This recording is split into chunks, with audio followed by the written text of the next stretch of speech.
Welcome. Today, mostly, I want to talk about the Diablo 4 drama that's happening. I don't know if you guys know, but Blizzard released this statement, this tweet. Basically, they're saying if you reach a level 100 on hardcore, which if you die once, your character's gone. Like, that's hardcore. If you reach level 100, the first 1,000 people that do it, they get a reward. And you're like, okay. That's pretty cool. Here are some of the more details. Limitation, 1 per person. So if you level multiple hundreds, you're not going to get multiple rewards. So it's just 1 reward per person that reaches level 100. But then they released a pre-release version for people that are giving reviews and whatnot. So what happens to people that get a pre-release version? Because it's not just all reviewers and people that write articles. There are actual gamers that are probably going to shoot for, level 100 hardcore. Well, in the statement, very recently, they updated it with this clause right here. So offer eligibility makes sense. You have to be 18 years old to get, rewards. Fine, that's fair. The game is rated M for mature, other than these countries or whatever. And then you get to this part right here at the very end. You were not previously invited to download the pre-release version of the game during the month of May 2023. So if you played the pre-release version, you're not eligible, which I think is fair. I think, the people that... It is a race. It's race to 100. It's hardcore. So the people that get to play are going to have an advantage. True. So I think the rest of us, that didn't get to play, we're like, oh, I think that's kind of fair. So this is probably the best outcome that they would, that they can probably come to. Because otherwise the people that played in the pre-release are going to get such an advantage. But the reason this was in such an uproar, but before this, they tweeted a statement. Someone from Blizzard said, hey, they're going to be reset to the same level as you. It's going to be a fair start. Hell no, it's going to be a fair start. They're going to know everything there is about the leveling process. So, in the in the beta versions, the game only went up to level 25, and then in the second beta only went up to level 20. So that's 75 levels worth of content that we have no idea what the game's going to be like. We have no idea what the leveling curve is, we don't know the mob density, we don't know what the best dungeons are to farm, we don't know what the actual loot drop rate's going to be. The beta drop rates for legendaries were way higher, so much higher than what it is going to be in release. And I think a lot of people they don't realize that. They're going to go into regular Diablo 4 with the expectation that, hey, it's going to be the same drop rates as, as the beta, which is not going to be true. So this response, this add-on right here to the last part, I think is definitely due to that. I feel like the person that tweeted that statement doesn't really play video games or participate in any race of any kind. Knowledge is the key, indicator in these races. If you know exactly where to go, where to grind, that's 90% of a race. Playing the game, that's whatever. Anyone can play the game. Anyone can follow a guide and get to where they need to go. But that guide, the creation of that guide, is a proprietary piece of knowledge that's going to benefit the people that are racing to 100. Unfortunately for those people, if you wanted to participate in the pre-release and you wanted the rewards, it kind of sucks. I think most people that played in pre-release, they're definitely reviewers. They want to review for the companies. They want to push out these articles ahead of time. A lot of those reviewers don't get past the first half of the game anyway, so it's whatever. If you think reviewers have the time to blow through the entire game and test out every nook and cranny of a game, I don't think you understand that reviewing games is a job. It's not a passion side project that you get to dedicate as much time as you want into it. You have a set amount of hours, you have to finish things within those hours, you have deliverables, you have expectations that you have to meet. No, this doesn't include the game beta, it's the pre-release version. Oh my god, imagine how much drama this would cause if this actually, if they somehow tagged people that played in the beta during the server slam. But I think from the wording, it's just the people that got the full pre-release version copy of it.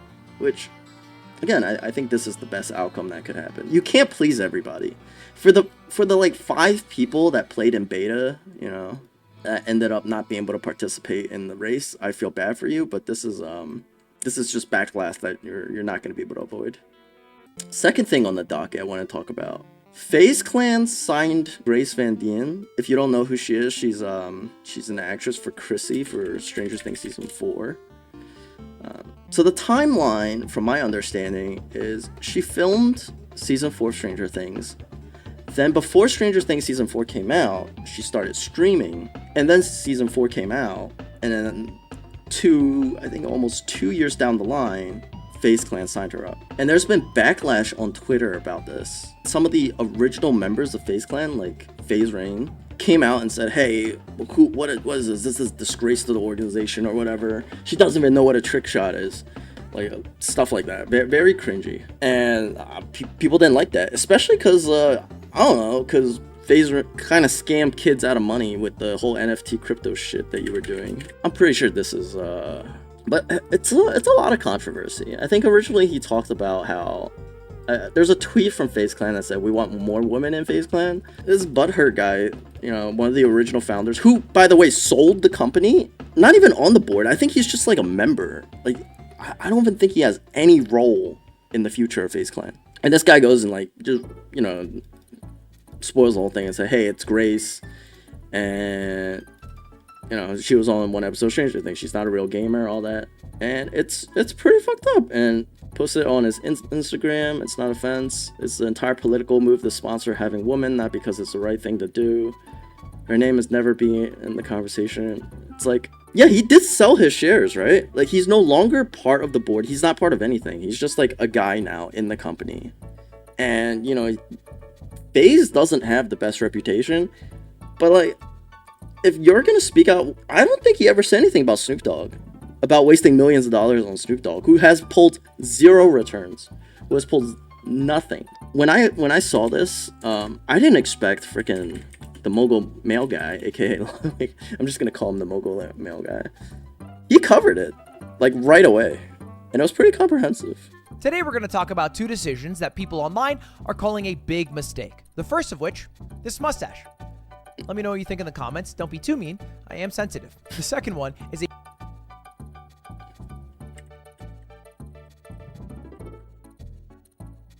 a recent signing by FaZe Clan that FaZe fans and even OG FaZe members are calling a huge mistake. But is it actually? Let's talk about it. Of course, we can't talk about FaZe without talking about how bad of a year they have had. This is the image ingrained in everyone's mind when you just think about how FaZe has been doing. They're failing stock. So then I was curious. A stock needs the initial bid and must remain later at $1. Ooh, that doesn't look good. Stock price that is showing no signs of recovery. But it's mostly been people on the outside talking about how bad it's been for FaZe. More recently, however, it's been people on the inside talking about how bad it is at FaZe. And this sparked just this past week with some huge drama when FaZe Clan tweeted out, "We want more women in FaZe Clan." To which FaZe Rain leaked and said, spoiler alert, it's going to be Grace, the woman they signed. The reason is because I heard she was on one episode of Stranger Things. And if you don't know, FaZe Rain is an OG of FaZe, which is FaZe nomenclature for a founder of FaZe. And this is all the founders right here. You have FaZe Apex, Adapt, Rug, Temper, Rain, and Banks, which is embarrassing that I know all those things, but I don't really know how to divide negative numbers. I wish I knew one and not the other. These 6 right here have spent the past week shitting on FaZe Clan for the most part in all of their decisions, specifically the decision that FaZe Rain leaked. That sounds like, oh my god. It's like, oh hey, I don't want anything to do with the company, but I'm gonna criticize everything the company's doing. It's like, bro. Which happened to be true, that they did sign Grace as that's what influencers are burning bridges. Which I mean, that's not the worst move. It's just unfortunate that, it was spoiled. Like, if they said that, and then like 2 days later they announced Bluefill, aka Grace, and that, they'd be like, oh yeah, whoa. So not only that, I feel like the people, the OGs, the 6 OGs or whatever, they're just mad that the company is actually making positive moves and, actually going to grow the company instead of watching it burn to the ground. This specifically, the reason you should criticize it is because they tweeted out that they want. Wait, look at this tweet. Name 3 knacks: titty knack, hybrid knack, reload knack. Cool. I don't even know what the fuck they're talking about. Name 3 knacks. What the fuck? More women, but they already had one that they were going to sign. Like the gaming gatekeeping is kind of absurd, right? It's like, oh man, I get it. I get it a little bit when they're like, oh, I love video games, and then you're like, okay, name 3 video games kind of thing. I was like, okay, like just because it's FaZe Clan doesn't mean she plays Call of Duty. Maybe they want to diversify their portfolio. It's trick shot lingo, dude. Trick shots. I can't believe people actually like attribute skill to trick shots and they think trick shots are so good, whatever. I'm over it, man. I haven't heard anything positive about the Call of Duty community. Like, the most recent news I heard was that kid that went to like a hospital, try to set up terminal kids to frag them to make better clips. Bruh. It's like, yeah, it's outdated. Like, I feel like COD is such a it built this whole generation of gamers that think they're way better than they are, because they had these lobbies where you're just basically going against people that didn't even know how to play the game, and you're shooting them and you feel good about yourself kind of thing. Think about any competitive game. If you're 25-2, you must be the best player in the world. Like, I've not seen 25-2 in a Valorant tournament. You barely see that in any type of like actual competitive sport, like esport. But these people, they think like, oh, I went 30-1. I got my nuke. I got my tactical nuke. I'm so good. It's like, okay, let's introduce skill-based matchmaking. The community's in uproar. The Call of Duty community did not like skill-based matchmaking. I've seen 10s. You know, but there's 110s. But the fact that every COD player thinks they're the 10s of their game is kind of ridiculous. Like, there's only 110s. And then there's the guy named 11s that posts TikToks because he looks like 10s. And it's kind of funny. But yeah, I think Call of Duty players, like the community, they're embarrassing themselves at this point.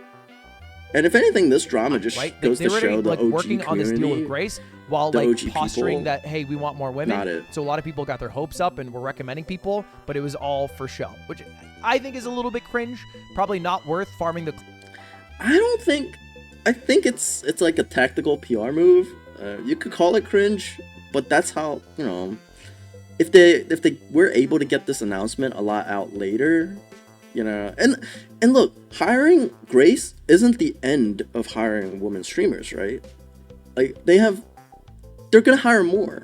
It's not like they're just hiring one, right? Hope. Cloud from saying we want women when you're already having one in, you know what I mean? Like, that feels a little weird to me, but that's not the reason everyone else is criticizing it, and boy, are they criticizing it.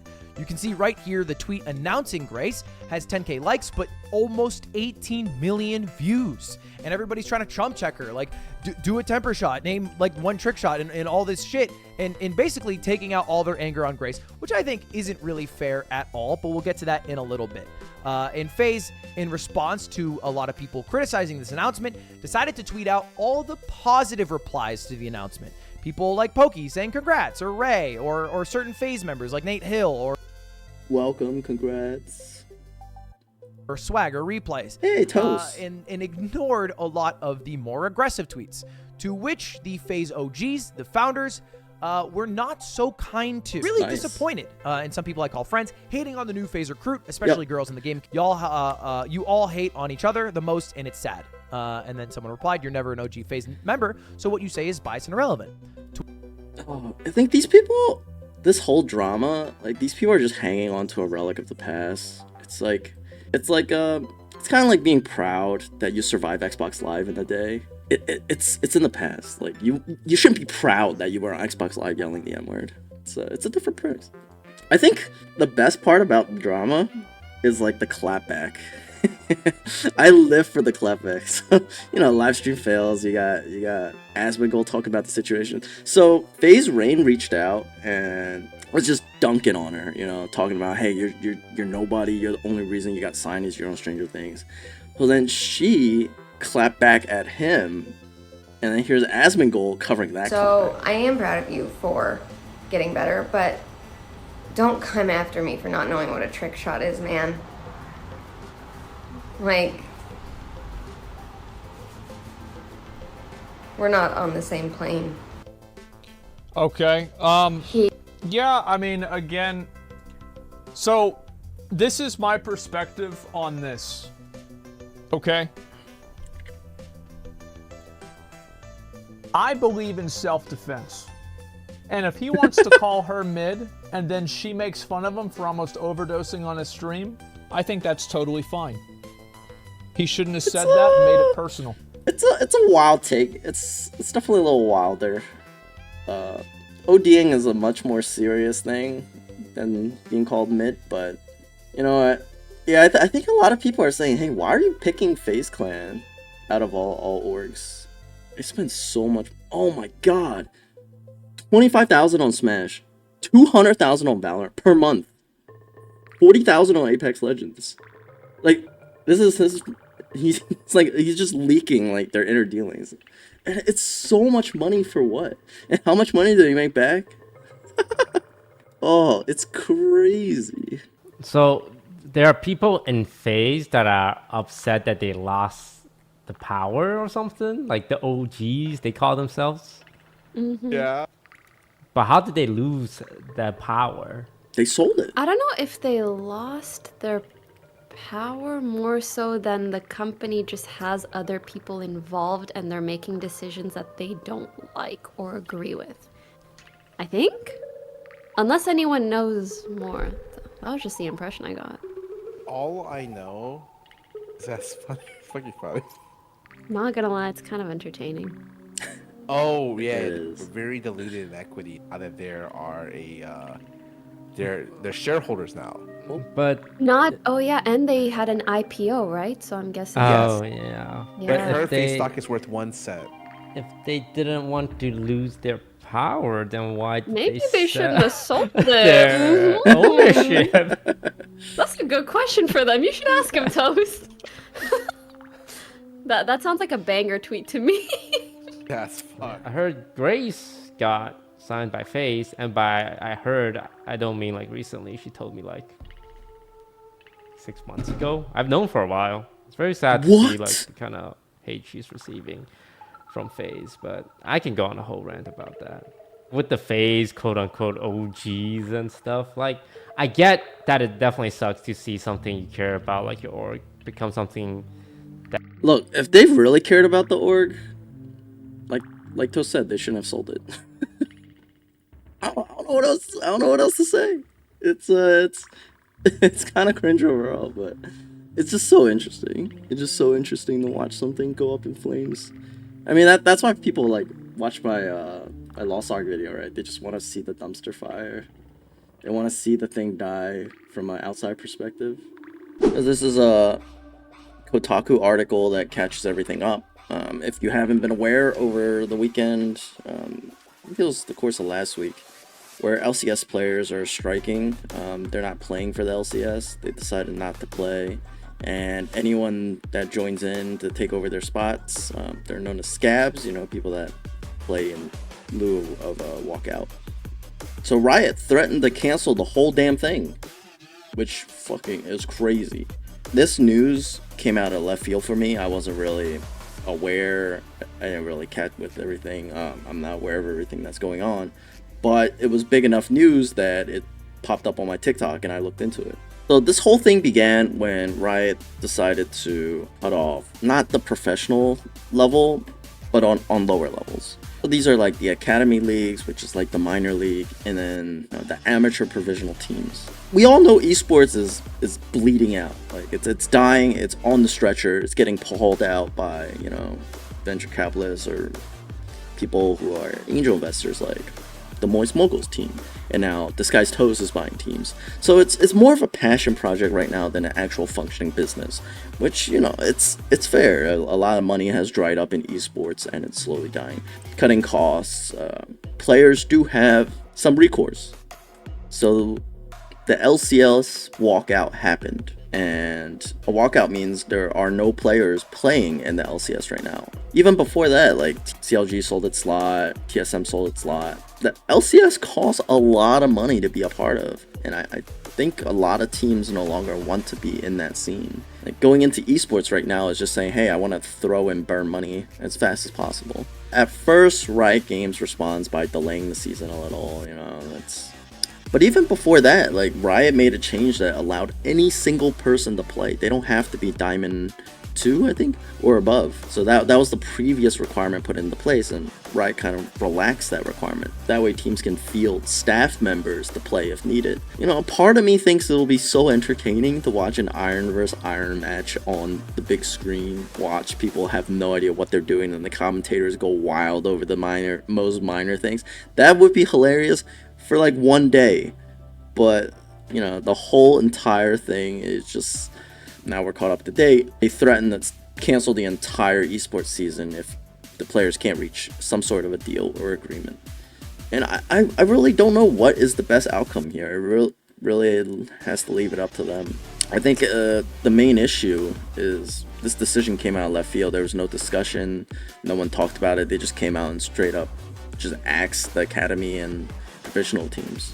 It sucks for everybody, and I don't really see a solution to this unless, you know, they downsize a lot of the costs that's associated with esports.